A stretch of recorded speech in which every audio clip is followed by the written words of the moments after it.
And welcome to Academy plus.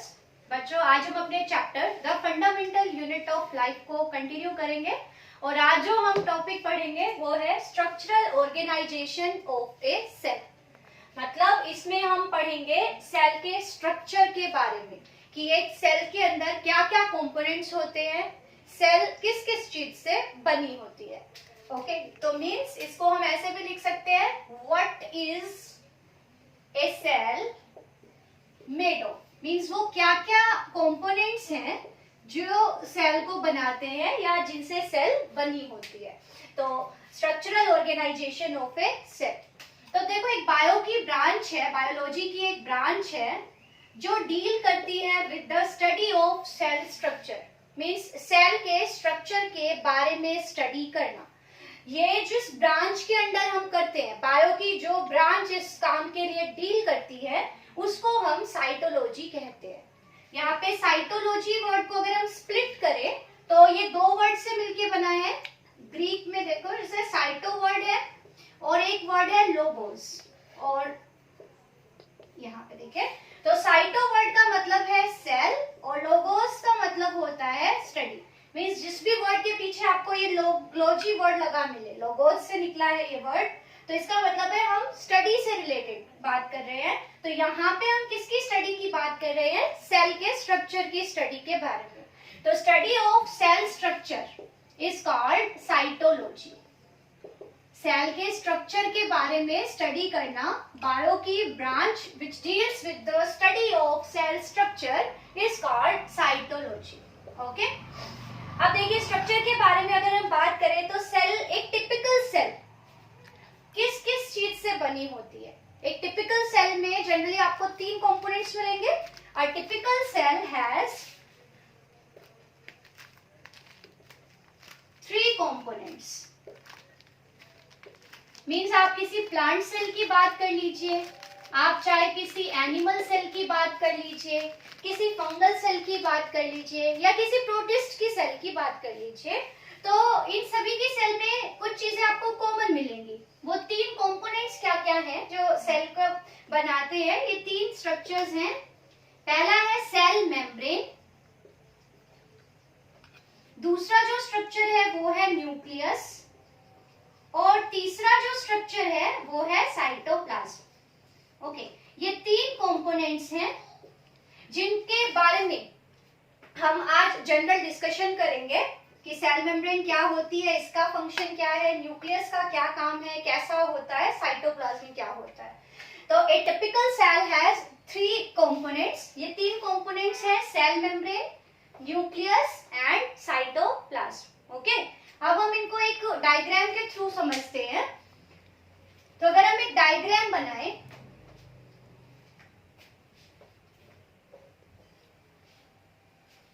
हम एक box बनाते हैं, वो बॉक्स रिप्रेजेंट कर रहा है सेल को। जैसे मैंने ये बॉक्स बनाया, क्योंकि मैंने आपको बताया था कि सेल का मतलब ही होता है लिटिल कंपार्टमेंट। एक कंपार्टमेंट है, एक चैम्बर है।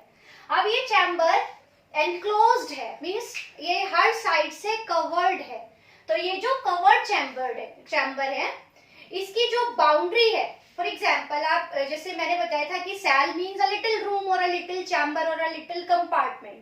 ओके, तो जैसे इस रूम की बाउंड्री होती है, एक रूम की बाउंड्री है, वैसे ही एक सेल की बाउंड्री होगी जो सेल के अंदर के कंटेंट्स को सेल के बाहर के कंटेंट से अलग करेगी।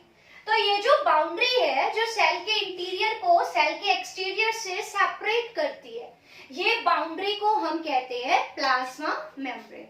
ओके, तो दिस इज प्लाज्मा मेम्ब्रेन। इसको हम कह सकते हैं बाउंड्री ऑफ अ सेल और कवरिंग ऑफ अ सेल, और इसी को हम कहते हैं सेल मेम्ब्रेन। तो आप सेल मेम्ब्रेन कह दो, चाहे आप इसको प्लाज्मा मेम्ब्रेन कह दो, या आप इसको कह दो प्लाज्मा लेमा। ओके, इसके 3 नाम हो गए।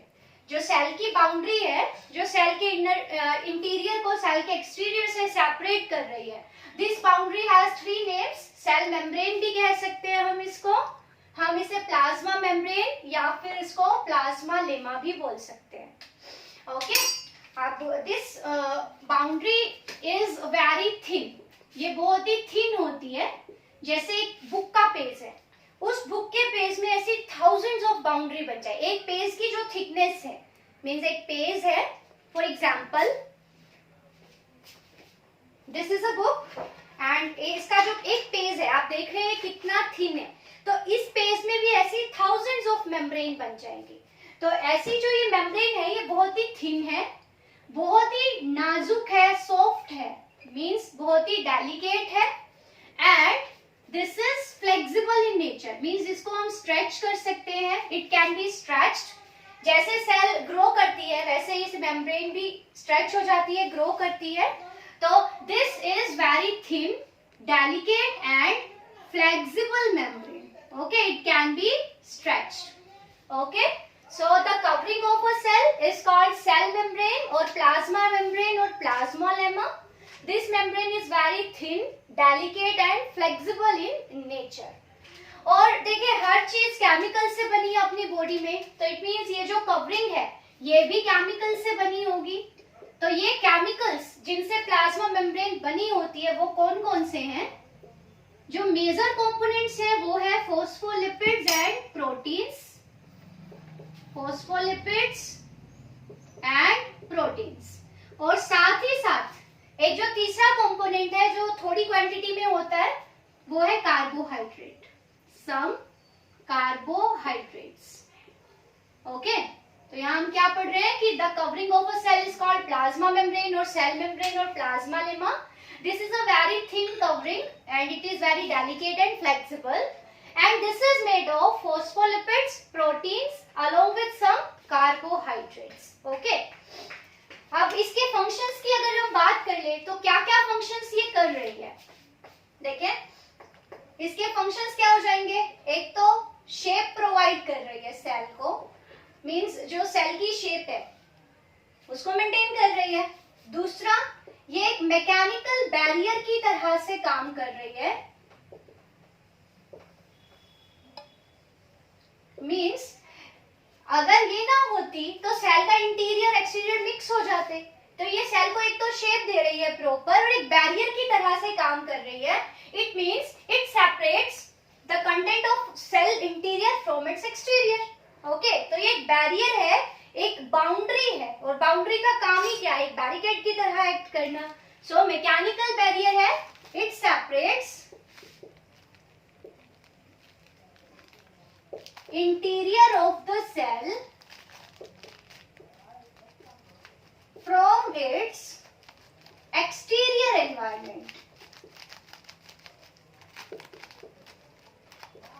तो ये हो गया, एक ये फंक्शन हो गया कि सेल को शेप दे रही है, दूसरा एक बैरियर की तरह काम कर रही है। थर्ड जो इसका फंक्शन है वो है सिलेक्टिव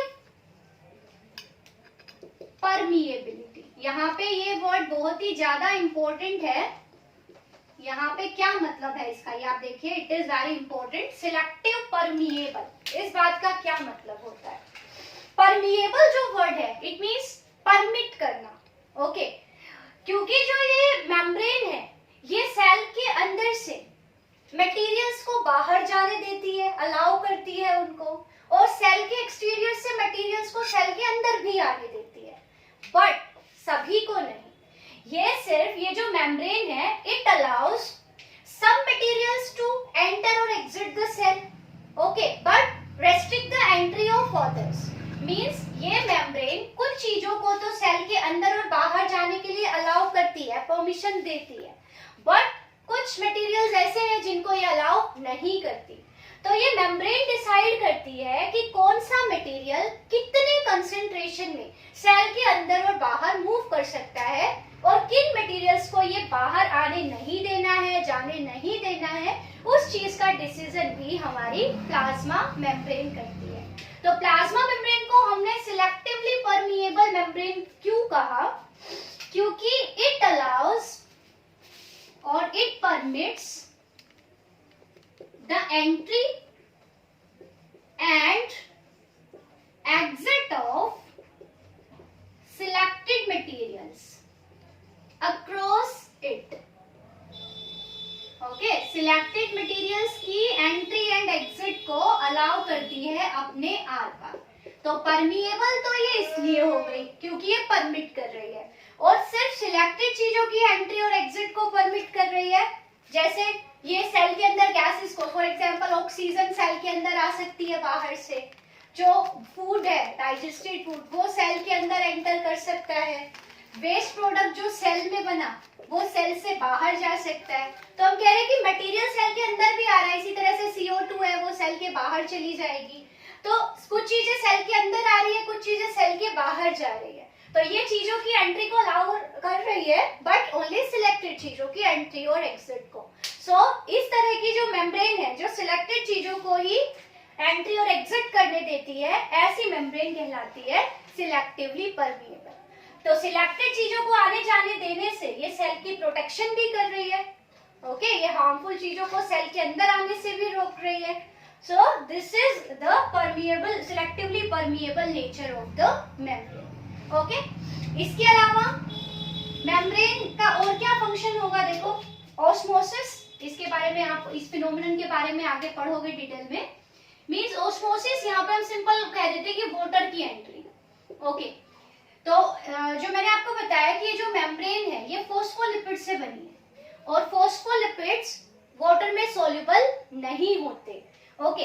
तो वाटर की एंट्री कैसे होगी, तो वाटर की एंट्री के लिए मेम्ब्रेन के पास कुछ चैनल होते हैं, मींस इसके पास कुछ ऐसी पॉइंट्स है जहां पे कुछ प्रोटीन्स प्रेजेंट होंगे, और वो प्रोटीन्स वाटर को सेल के अंदर और बाहर जाने में हेल्प करेंगे। तो ये फिनोमेनन हम आगे डिस्कस करेंगे डिटेल में। तो यहाँ पे आपको याद रखना है कि membrane has some channels which allow entry and exit of water. So it has channels for entry and exit of water molecules. Okay. तो water की entry और उसका exit, this is osmosis, and for this it has some channels and these channels are made of proteins, जिसके बारे में हम आगे discuss करेंगे डिटेल में। ओके, तो अभी के लिए हम याद रखना है कि cell membrane is the boundary of a cell, it separates the interior of cell from its exterior environment, it is thin membrane and it is made of phospholipid proteins and some carbohydrates are also present in it, or these are some major functions of the membrane. Okay, आगे हम इसके structural details के बारे में, जो microscopic details है कि कैसी होती है, अरेंजमेंट क्या होती है लिपिड और प्रोटीन की एंड कार्बोहाइड्रेट्स की, वो हम आगे फर्दर लेक्चर में डिस्कस करेंगे। अब आगे जो दूसरा कंपोनेंट है वो है न्यूक्लियस। तो ये न्यूक्लियस क्या होता है, देखो सेल के अंदर जनरली सेंटर में या सेंटर से ऊपर नीचे दाएं बाएं आपको एक प्रोमिनेंट सा, जब आप सेल को इसके अंदर देखोगे माइक्रोस्कोप में, तो सेल के जनरली सेंटर में या फिर सेंटर से दूर आपको एक प्रोमिनेंट सा बड़ा सा और राउंड सा स्ट्रक्चर नजर आएगा। This prominent round structure is nucleus, okay. Generally इसकी शेप राउंड होती है and it is prominent, means ये इजीली आपको दिख जाएगा माइक्रोस्कोप से डॉट के जैसे। So this is the nucleus, okay. अब न्यूक्लियस क्या करता है, न्यूक्लियस एक तरह से मास्टर है सेल का, जैसे एक सीपीयू होता है, मींस एक कंप्यूटर का जैसे सीपीयू होता है जिसके थ्रू कंप्यूटर की, मॉनिटर की सारी एक्टिविटीज सब कंट्रोल होती है, वैसे ही सेल की जो एक्टिविटीज हैं उनको कंट्रोल करने के लिए एक हमारे पास मास्टर है सेल का, मींस वो सेल को बताता है, ये सिग्नल देता है सेल को कि कब उसको कौन सी एक्टिविटी करनी है, कब कौन सी एक्टिविटी उसे स्टॉप करनी है, कौन सी एक्टिविटी कब सेल को फास्ट रेट पे करनी है और कौन सी एक्टिविटी सेल को कब स्लो करनी है।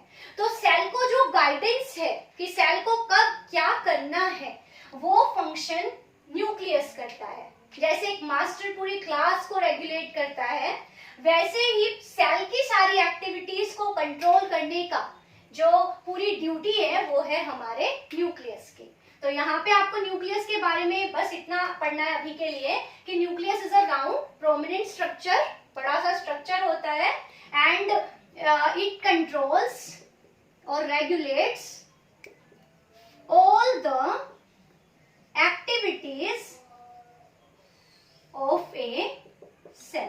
मीन सेल की सारी एक्टिविटी को कंट्रोल करने का काम है न्यूक्लियस का, और इसीलिए हम इसे कहते हैं मास्टर ऑफ द सेल। इसके और भी नाम है जो हम इसकी डिटेल पढ़ते समय फिर से डिस्कस करेंगे। तो master of cell is nucleus. Okay, अब जो थर्ड हमारा कंपोनेंट है वो है साइटोप्लाज्म। साइटोप्लाज्म क्या है, देखो बच्चों कि जो न्यूक्लियस के बाहर ये जितना भी स्पेस बच गया और मेम्ब्रेन के अंदर, इट मींस मैं इसको जैसे ब्लू से रिप्रेजेंट कर दूं,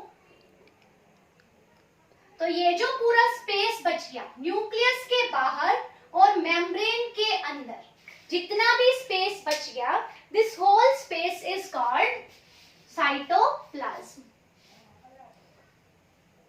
तो साइटोप्लाज्म क्या हो गया, ये है साइटोप्लाज्म। साइटोप्लाज्म मींस सेल के अंदर जो प्लाज्मा प्रेजेंट है, मींस सेल के, देखो न्यूक्लियस के और मेम्ब्रेन के बीच में ये जितना भी स्पेस बच गया, this whole space is called cytoplasm. Okay, space outside nucleus and inside membrane, plasma membrane. तो प्लाज्मा मेम्ब्रेन के अंदर और न्यूक्लियस के बाहर जितना भी पूरा ये स्पेस है, this whole content is called cytoplasm. अब साइटोप्लाज्म भी इसके भी फर्दर दो सब कंपोनेंट्स हैं। देखो साइटोप्लाज्म में आपको क्या मिलेगा, साइटोप्लाज्म हैज टू कंपोनेंट्स। एक तो फ्लूइड प्रेजेंट होगा, एक जेली जैसा फ्लूइड प्रेजेंट होगा जिसको हम कहेंगे साइटोसोल, और कुछ स्ट्रक्चर्स प्रेजेंट होंगे वेरियस शेप के जिनको हम कहेंगे सेल ऑर्गेनल्स। देखो साइटोप्लाज्म क्या है, एक तो फ्लूइड प्रेजेंट होगा, semi fluid. Semi fluid means jelly जैसा, जैसे आपका हनी होता है, बहुत ही विस्कस सा गाढ़ा सा फ्लूइड। तो जेली लाइक फ्लूइड प्रेजेंट होगा। इस जेली जैसे फ्लूइड को तो हम कहेंगे साइटोसोल, और इस जेली लाइक फ्लूइड में डिफरेंट तरह के अलग अलग शेप के स्ट्रक्चर्स मिलेंगे। जैसे कोई इस तरह की शेप का स्ट्रक्चर है, ठीक है, कोई राउंड स्ट्रक्चर है, कोई छोटे ऐसे अभी और इस तरह से। तो इस तरह से वैरायटी ऑफ स्ट्रक्चर्स आपको सेल के अंदर नजर आएंगे। तो ये जो स्ट्रक्चर है, ये स्ट्रक्चर्स कहलाते हैं सेल ऑर्गेनल्स, और इनको हम कह सकते हैं organs of the cell. Okay, cell के अंदर जो वेरियस कंपार्टमेंट्स है, मींस एक सेल खुद कंपार्टमेंट है, और उस कंपार्टमेंट के अंदर भी और भी छोटे छोटे कंपार्टमेंट्स यानी चैम्बर्स बने हुए हैं अलग अलग शेप के। कोई राउंड है, कोई ओवल शेप है, कोई रिबन लाइक है। तो ये जो वेरियस शेप के ऐसे स्ट्रक्चर्स आपको सेल के अंदर नजर आएंगे वो होंगे सेल ऑर्गेनल्स। और जो जेली जैसा फ्लूइड आपको सेल के अंदर दिखेगा न्यूक्लियस के बाहर, इसको हम कहेंगे साइटोसोल। ओके, तो पूरा जो कंटेंट बन गया साइटोसोल प्लस सेल ऑर्गेनल्स, इन सभी को मिला के क्या बनेगा, साइटोप्लाज्म। साइटोप्लाज्म में जो फ्लूइड है that is cytosol, and organs of the cell means variety of structures जो सेल के अंदर प्रेजेंट हैं, उनको हम कहेंगे cell organelles. Okay, cell organelles are the organs of a cell, and इनके बारे में एक एक करके, जैसे ये माइटोकॉन्ड्रिया, गोल्गी बॉडीज, तो ये सब क्या है, कैसे काम करते हैं, वो हम डिटेल में पढ़ेंगे। Cytoplasm is the main arena of cellular activities. देखो सेल के अंदर बहुत सारी एक्टिविटीज हो रही हैं, तो वो एक्टिविटीज होने के लिए एक एरिया चाहिए। Arena means area. वो एरिया क्या है, वो एरिया साइटोप्लाज्म ही तो है। न्यूक्लियस का काम हो गया एक्टिविटीज को कंट्रोल करना, मेम्ब्रेन का काम हो गया सेल के अंदर के एनवायरनमेंट को बाहर से सेपरेट करना।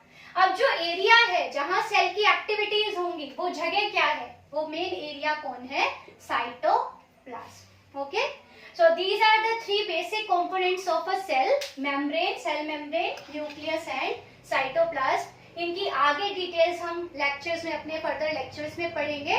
Till then, have a nice day. Thank you so much.